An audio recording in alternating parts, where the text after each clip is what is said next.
Sing me a song of a lass that is gone.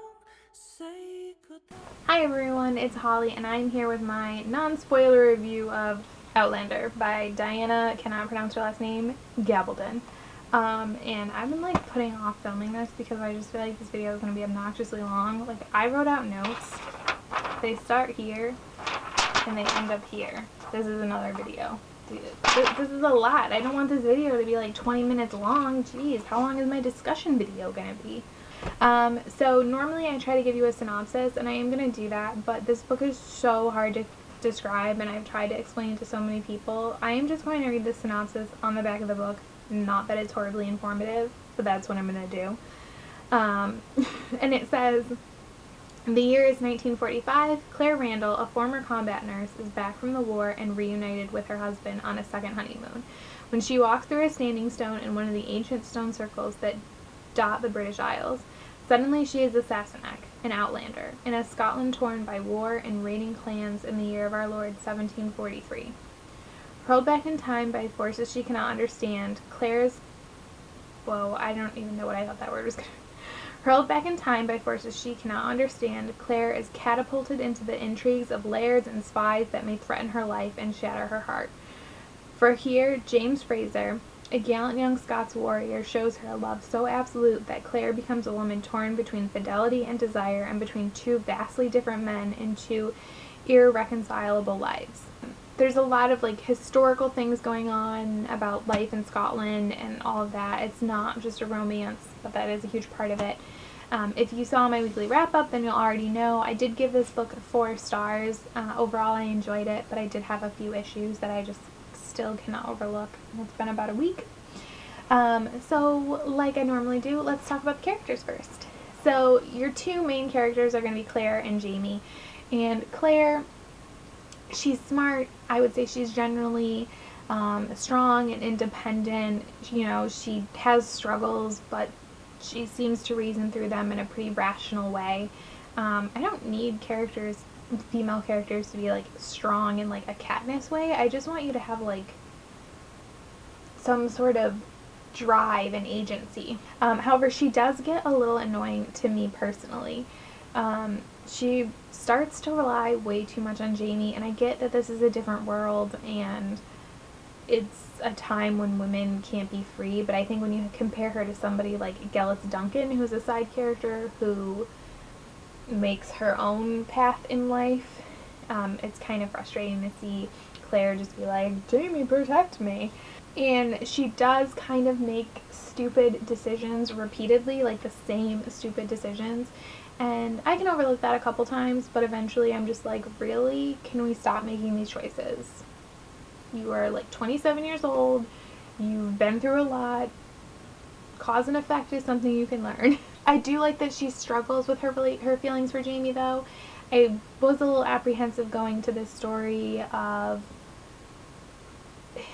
It's so hard because it is infidelity, it is cheating, but if she can't go back to her husband and he's dead, or he hasn't born yet, does it cheat? It's complicated, but I love that she struggles basically throughout the whole book with this idea of betraying her husband by her feelings with Jamie and her actions with him, and I'm glad that we had an honest look at that. Jamie is definitely an interesting blend of this alpha male Scottish warrior guy and kind of naivete and sweetness. I totally get why women love him and swoon over him as a character. I'm gonna do another video where I talk about the television show, but I, in a lot of ways, kind of like Jamie a little bit more in the show. I feel like Sam Heughan is able to bring him alive, so I'm able to connect better, but at the same time, he has a few characteristics that bother me. I don't know, he just sometimes acts in a way that doesn't completely work for me. I can't put my finger on it, and then he does do some things that I don't like. This book is huge, as I've talked about and many people have said, so it is full of side characters, and I think Diana Gabaldon does a really good job of fleshing out those side characters and giving you a look at them. I love Mrs. Fitz. I think she's funny. She's at Castle Leoch, and she kind of brings this nice moment to things. Gil Duncan is an intriguing character. I wasn't sure what to think of her a lot of the times. I think that's a purposeful decision on Diana Gabaldon's part. I wish I knew more about her. I feel a little differently about her after watching the show, so I'll talk more about that in that video. The show kind of changed my perception on her. I love Murtaugh. He's my favorite. He's so interesting and like he's quiet, so he's like intriguing. But when he speaks, he's like that character that I feel like I could be this person because I wish I could be this person because I talk way too much. But he's like quiet and only speaks when absolutely necessary, and it's just I don't know. I love his character and his relationship with Jamie and Claire and all of the guys and his past, and I hope there's more and more and more of him. I do wish there were more women. Like obviously there's Mrs. Fitz, there's Gillis Duncan, there's some more characters, there's a handful of others, but the story is just so male heavy, and I do get that that's the world that this book is set in, but it's almost like you only get Claire and then she like interacts with one female and then it's like a bunch of males and one female. Like the females don't overlap that often, and I don't know, I just wish there was more of that.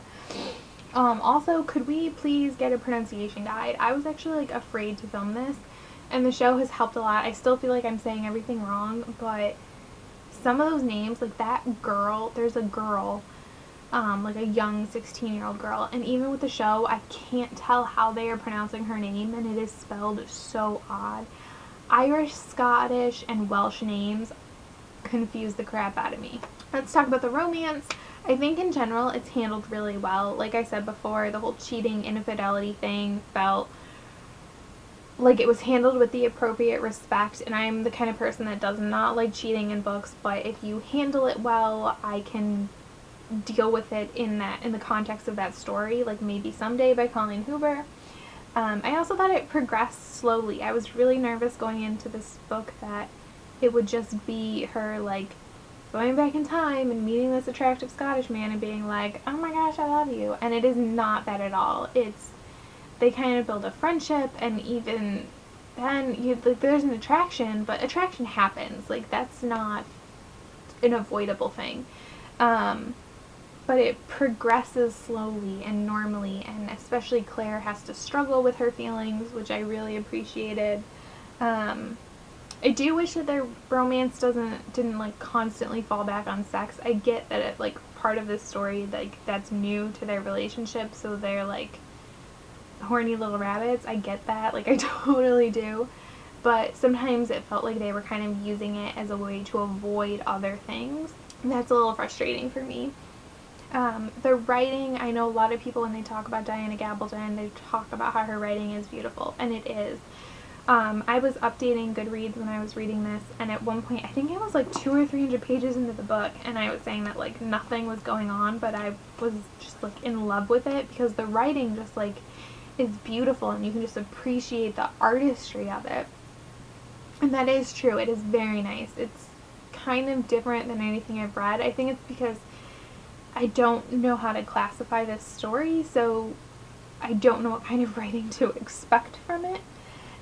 It is told in first person, but she does this thing where sometimes when characters are telling stories, like if Dougal's telling a story or Jamie's telling a story, the POV will sort of change as if like a third-party narrator is kind of now telling you the story. So it creates a break, but I don't find Claire's voice annoying or anything like that.